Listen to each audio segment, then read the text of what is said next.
Hey everybody, welcome to Coffee with Sound, Navigating Life and Retirement. We are excited to be back here with you today. As we approach the end of the year, we are going to talk about some topics that may be relevant to your situation if you have a retirement plan. So we're going to talk about two different things. We're going to talk about the Secure Act, and we're going to talk about the CARES Act, which are two things that have changed the planning landscape for 2020. So the first thing that we're going to talk about is if you have a retirement plan, an IRA, 401k, simple IRA, SEP IRA, and you are approaching retirement or are in retirement, where you're one of our clients, you probably are familiar with required minimum distributions. What a required minimum distribution is something that you have to take every year if you have a qualified retirement plan. It used to be that you had to take it at 70 and a half. Well, the Secures Act changed that to 72. So for those of you that have already taken your required minimum distribution this year, then that doesn't really apply. If you're already taking that, then you need to continue to take that. But if you haven't turned 72 yet, then you may not have to take that required minimum distribution.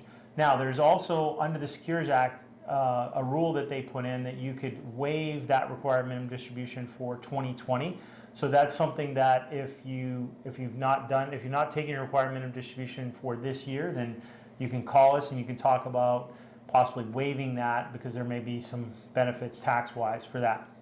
The other thing is, if you inherit an IRA, then there are some new rules regarding that. So if you inherit an IRA, then the money has to be distributed within 10 years, whereas the old rule used to be that you could stretch that money out over the life expectancy. So now there's some exceptions to that. You'll want to get with your tax advisor to look at the exceptions, but it's important from a tax planning and a financial planning standpoint that you look at these two things, because these are things that you may have to do by December 31st.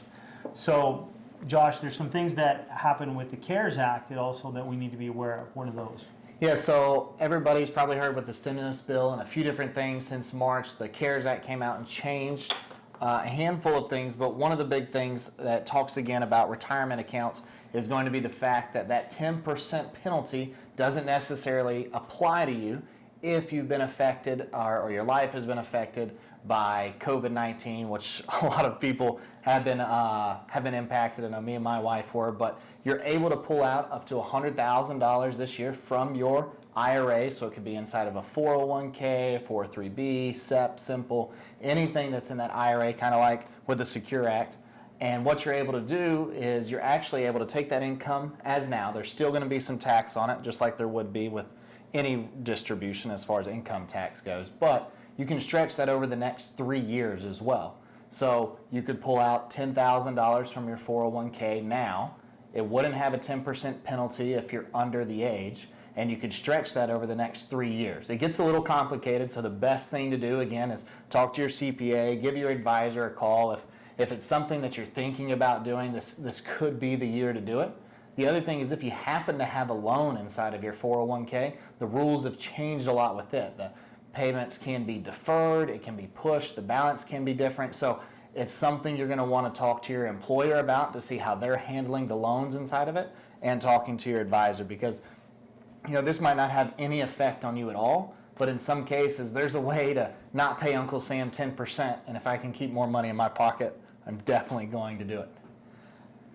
So we got the Secures Act, we got the CARES Act. Another thing we wanted to follow up on is thank you to everybody who helped out with Delta Streets Academy, whether you were at the golf tournament, whether you're at the skeet tournament, which, by the way, Sound had a team that won the skeet tournament, so y'all should come out with us next year. Yeah, his team won.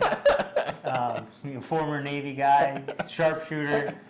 I got a lot of flack from Joel for not, shooting. I'm used to shooting hockey pucks, and so if it was a hockey contest, I probably would have done a lot better. But I wouldn't doubt it. Yeah, I don't even think it was a fun event though. But we had that. We had the drawdown, the auction, and Delta Streets was able to raise more money than we expected. So it turned out to be a very, very good event. So thank you to everybody involved. As we promised last time, the scenery was going to change a little bit. No Chris this time. You'll have to come back next week to see if Chris is here next week, and we're going to be in a different area again. We have some people working around the clock, painting a room and getting everything set up so we can make this as professional and as good look as we can. So if y'all have any questions, if you have any inputs, talk to your advisor, email to us. As always, go ahead and follow us on YouTube and Facebook, like and subscribe so you don't miss any of these updates, and we'll see you soon. Thanks.